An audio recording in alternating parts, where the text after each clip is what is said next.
नमस्कार, मैं हूं आशीष चित्रांशी और आप देख रहे हैं द न्यूज लॉन्चर। महाराष्ट्र और झारखंड के चुनाव और मतदान की तारीख, पहला फेज झारखंड का बस होने ही वाला है।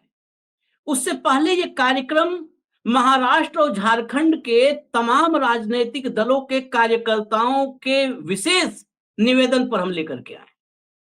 दरअसल आज उस फॉर्म की हम चर्चा करेंगे जो फॉर्म आपको राजीव कुमार से बचा सकता है, जो फॉर्म आपको किसी भी संभावित बेईमानी से बचा सकता है, जो फॉर्म चुनाव के बाद मशीन में कैद हुए आपके वोटों से छेड़खानी रोक सकता है, और वो फॉर्म जिसको राजीव कुमार का आयोग सार्वजनिक नहीं करना चाहता। ये फॉर्म कितना इंपॉर्टेंट है, कितना महत्वपूर्ण है, इस बात से समझिए कि ADR, association for democratic reforms, ये सुप्रीम कोर्ट गया और सुप्रीम कोर्ट में एडीआर ने मांग की कि मतदान के 48 घंटे के भीतर ये फॉर्म सार्वजनिक कर देना चाहिए चुनाव आयोग को, राजीव कुमार के आयोग को ये फॉर्म सार्वजनिक कर देना चाहिए, सारा डेटा सबके सामने आ जाए। लेकिन वहां पर राजीव कुमार के आयोग ने तमाम थोथी दलीलें दे करके इस फॉर्म को सार्वजनिक करने में अपनी असमर्थता बता दी। और भला हो सुप्रीम कोर्ट का, जिसने राजीव कुमार के आयोग की दलीलों को मानते हुए इस फॉर्म को सार्वजनिक करने की मांग को खारिज कर दिया। ये फॉर्म है 17C। ये महाराष्ट्र और झारखंड दोनों जगहों पर, महाराष्ट्र में लगातार भाऊ अशोक वानखेड़े जी वो लगातार क्षेत्र में हैं। तमाम राजनीतिक दलों के कार्यकर्ताओं नेताओं ने कहा कि एक प्रोग्राम इस पर आना चाहिए, जबकि मैं अक्सर करता रहता हूं, हर चुनाव में करता हूं, लेकिन फिर भी राजनीतिक दलों की जो सुसुप्ता अवस्था है, वो सोए हुए हैं, नींद से जगना नहीं चाहते, वो इस फॉर्म 17C को लेकर के नहीं एक्टिव हो पाए। अब निजी तौर पर तमाम नेता चाहते हैं कि वो एक्टिव हो जाए, तो वो समझना चाहते हैं, इसलिए आज फॉर्म 17C हम समझाएंगे। यही वो फॉर्म है जो बेईमानी की आशंका को मिनिमाइज कर देता है, करीब करीब न के बराबर ले आता है, मिनिमाइज कर देता है। फिर खेल करने में बहुत डर होता है। उसका एक उदाहरण बहुत बड़ा सामने है, वो उदाहरण मैं दूंगा, लेकिन उससे पहले फॉर्म 17C पर जागरूकता अभियान हरियाणा में चलाने वाले सुप्रीम कोर्ट के एडवोकेट बलराज सिंह मलिक साहब हमारे साथ हैं। कंट्रोल रूम जोड़ लीजिए। मलिक साहब, स्वागत है आपका, आप जुड़ गए हैं। ये बड़ा महत्वपूर्ण विषय था, इसलिए मैंने आपसे बहुत रिक्वेस्ट करके कि समय एक्स्ट्रा चाहिए, एक कार्यक्रम के बाद एक और कार्यक्रम के लिए मैंने आपसे समय लिया। दरअसल इसका बेजोड़ नमूना पेश किया था स्टालिन ने। जब लोकसभा चुनाव हुए तो लोकसभा चुनाव से पहले भी हमने 17C को लेकर के बहुत कार्यक्रम किए, बहुत अवेयर करने की कोशिश की, लेकिन तमाम विपक्षी दल नाकाम रहे, कांग्रेस अपने आदत से मजबूर। स्टालिन ने काम किया, तमिलनाडु में फॉर्म 17C कलेक्ट करवाया। हम 17C को डिटेल में समझाएंगे अभी। 17C कलेक्ट करवाया, 17C हर बूथ से कलेक्ट करवा करके उसको सार्वजनिक कर दिया। जब वो सार्वजनिक हो गया, सारे आंकड़े सामने आ गए, तो फिर पांव हिल जाते हैं। जब पब्लिक डोमेन में डाटा आ जाता है तो पांव हिल जाते हैं किसी के भी। वहां पर फिर कोई खेल नहीं हो पाया तमिलनाडु में। 6 मेगा शो करने के बाद भी मोदी जी खाता नहीं खोल पाए तमिलनाडु में। इसीलिए 17C बहुत महत्वपूर्ण है। 17C फॉर्म हम आपको आज दिखाएंगे भी, 17C के बारे में बताएंगे भी।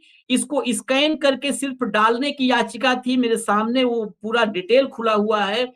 ये याचिका जब एडीआर ने डाली थी तो याचिका में कहा था कि 17C को स्कैन करके स्कैन कॉपी को चुनाव आयोग की वेबसाइट पर अपलोड कर दिया जाए, लेकिन चुनाव आयोग ने इस मामले में हलफनामा दाखिल किया। ये 22 मई की बात है। हलफनामे में कहा कि वेबसाइट पर हर मतदान केंद्र के मतदान का आंकड़ा सार्वजनिक करने से चुनावी मशीनरी में भ्रम की स्थिति पैदा हो जाएगी। ये मशीनरी पहले से लोकसभा चुनाव के लिए काम कर रही है, तो ये डाटा कौन सा अमेरिका के चुनाव के लिए जारी करना है, ये भी तो लोकसभा चुनाव के लिए करना था, जो मशीनरी उसमें व्यस्त है। ये स्थिति है। मैं आप पे सवाल जवाब शुरू करूं उससे पहले मैं कंट्रोल रूम को कहूंगा जरा 17C फॉर्म दिखाएं, स्क्रीन पर दिखाएं। ये 17C फॉर्म है और इसकी इंपॉर्टेंस समझिए आप। इस 17C फॉर्म में आप देखिए, इसमें ईवीएम किस सीरियल नंबर की है, ये लिखा हुआ है, एकदम साफ-साफ लिखा है। आप देखिए स्टेट, उसके बाद कंस्टिट्यूएंसी और फिर number and name of polling station, उसके बाद कंट्रोल यूनिट, कंट्रोल यूनिट लिखा है। ये पूरा फॉर्म गौर से देखिएगा, यानी इसमें मशीन का जो सीरियल नंबर होता है वो सीरियल नंबर लिखा है। ये सीरियल नंबर अगर सार्वजनिक रहेगा तो ये मशीन नहीं बदल सकती। इसका इस्तेमाल कैसे होता है मैं आगे बताऊंगा, जब अभी मैं मलिक साहब से चर्चा शुरू करूंगा।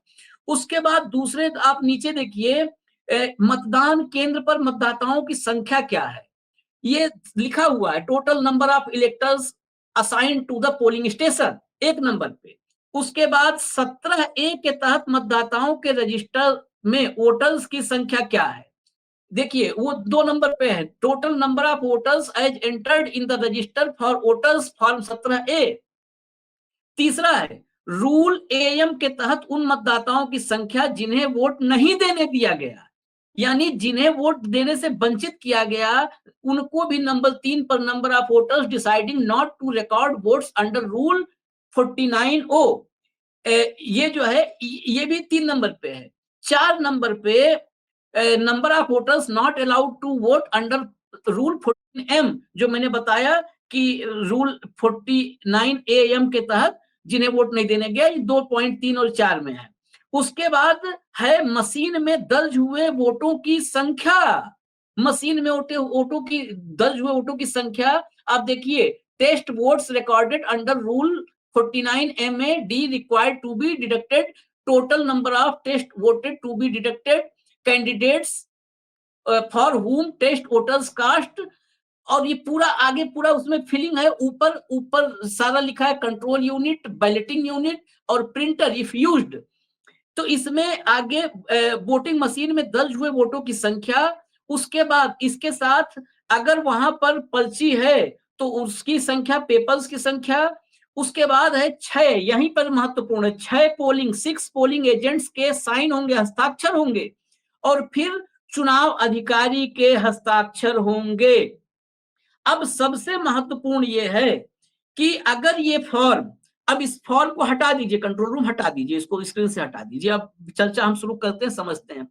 जो मैं समझ पाता हूं, अगर ये फॉर्म बूथ पर जो मतदान अधिकारी होता है, प्रिजाइडिंग अफसर होता है, वो इस पर 6 पोलिंग एजेंट्स के साइन करवाता है, और हर पोलिंग एजेंट का ये हक है, ये कोई एहसान और खैरात नहीं है, ये हक है कि पोलिंग के बाद, साइन करने के बाद वो एक एक कॉपी ले ले प्रिजाइडिंग अफसर से। अगर ये काम ले लिया, ये ले लिया 17C, तो आप बताइए इसको अगर पार्टियां, विपक्षी पार्टियां, या मैं कह रहा हूं भाजपा ही, इसको सार्वजनिक अगर कर देती है, तो फिर कैसे कोई खेल करने के बारे में सोचेगा। मशीनों में बहुत सारा उसके बाद थोड़ा बहुत है, लेकिन आपको कहीं तो बैरियर लगाना होगा। ये पहला बैरियर है जहां से बेईमानी की आशंका को अवरुद्ध किया जा सकता है, रोका जा सकता है। मलिक साहब, आपने इस पर बड़ा अवेयरनेस करवाया, आखिर कहां पे कमी छूट जाती है और क्या क्या करना चाहिए। मैंने सुना है कुछ जगहों पर पोलिंग एजेंट्स की जागरूकता की कमी की वजह से प्रिजाइडिंग अफसर सुबह सुबह इस पे साइन करवा लेते हैं, सुबह ही साइन करवा के रख लेते हैं, शाम में उस पे क्या डाटा फिल करते हैं पोलिंग एजेंट को नहीं पता होता। क्या क्या प्रॉब्लम्स है, कहां पर गड़बड़ हो रही है? देखिए, ये तो अपराध है, ब्लैंक पेपर पे साइन कराना। इसमें प्रिजाइडिंग ऑफिसर के ऊपर मुकदमा चल सकता है, इस तरह का फ्रॉड करने से, इस तरह की चीटिंग करने से। हाँ। और एज ए गवर्नमेंट एम्प्लॉय वो इस तरह के गैर कानूनी काम करता है तो और भी डिसिप्लिनरी एक्शन उसके खिलाफ हो सकता है, डिपार्टमेंटल एक्शन भी उसके खिलाफ हो सकता है। किसी भी प्रिजाइडिंग ऑफिसर को कोई अथॉरिटी ही नहीं है कि वो ब्लैंक पेपर पे साइन कराए, इसलिए देश के किसी भी पोलिंग एजेंट को, पॉलिटिकल पार्टी के वर्करों को, देश के मतदाताओं को, देश के मालिकों को ये पता होना चाहिए कि ये ड्यूटी है प्रिजाइडिंग ऑफिसर की। प्रिजाइडिंग ऑफिसर कस्टोडियन है उस दिन देश के लोकतंत्र का, ट्रांसपेरेंसी का, अकाउंटेबिलिटी का।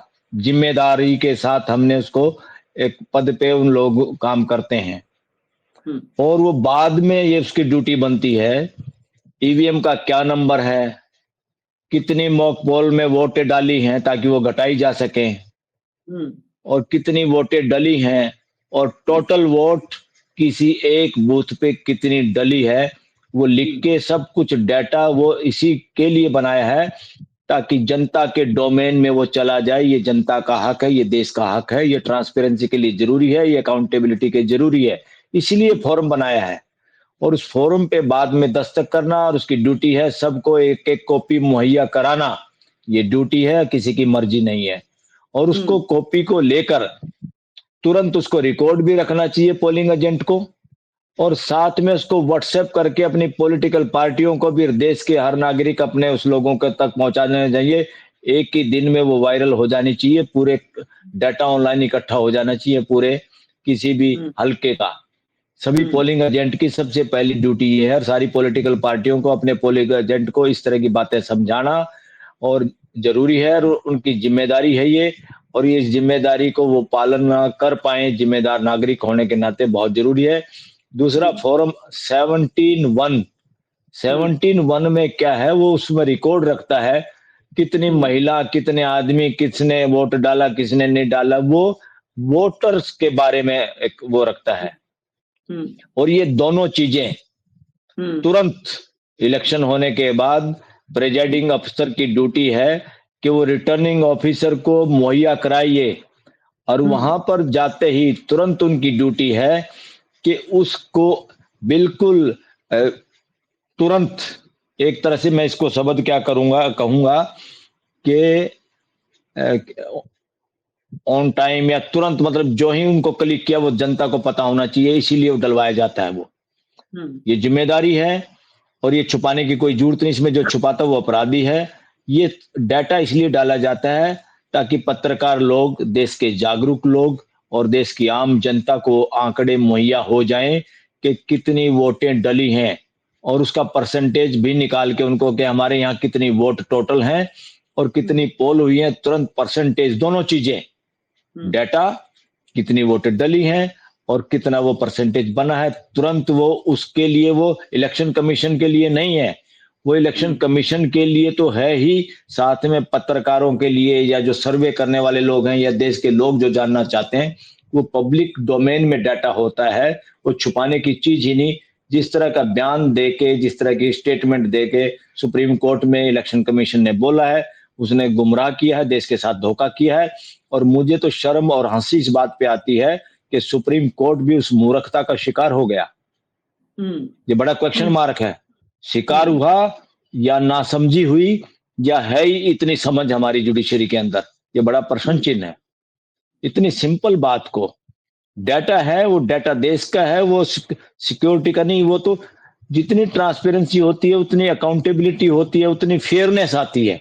ये सिंपल, ये सुप्रीम कोर्ट के जजों को समझाने की जरूरत है क्या? जो आदमी वहां तक पहुंचता है, सुप्रीम कोर्ट का जज बनता है, वो तो बातों में से 1000 पेज की फाइल को 2 मिनट में समझे। समझना क्या है, लोगों के राइट क्या हैं, सही तरीके से हम काम क्या कर सकते। सबसे आसान काम अगर इस दुनिया में कोई है तो वो जजों का काम है न्याय करना, बशर्ते नीयत साफ हो। नीयत में खोट है तो न्याय नहीं हो पाता, उलझता है, उलझाता है कोई भी आदमी। और जितने करोड़ों केसेस देश की कोर्टों में हैं, जितनी एप्लीकेशन पड़ी हैं और लोग वेट कर रहे हैं, ये सिर्फ और सिर्फ इनकम्पिटेंट जजों की वजह से, इनकम्पिटेंट जुडिशरी की वजह से ऐसा है। वरना न्याय करना तो सबसे आसान काम है, जब आपकी नीयत साफ हो, जब आपको नॉलेज हो। तो इसलिए फार्म 17A और 17C दोनों देश के लोगों के लिए है, दोनों ट्रांसपेरेंसी के लिए, दोनों अकाउंटेबिलिटी के लिए। और तुरंत डाटा जो ही इधर से क्लिक किया रिटर्निंग ऑफिसर ने, या असिस्टेंट रिटर्निंग ऑफिसर, या जो भी इसके लोग हैं, तुरंत वो डाटा इलेक्शन कमीशन को और देश को उपलब्ध हो जाता है। और उन्होंने नाम भी रखा हुआ है कोई, encore portal, ENCORE, encore portal जो भी है इनका। और वोटर्स टर्न आउट ऐप जो इनकी है, उस पर आ जाता है, और वो पूरे देश का राइट है। और मैं तो कहता हूं इलेक्शन कमीशन तो देश का ही इलेक्शन कमीशन है, इसलिए पहला राइट देश की जनता का है।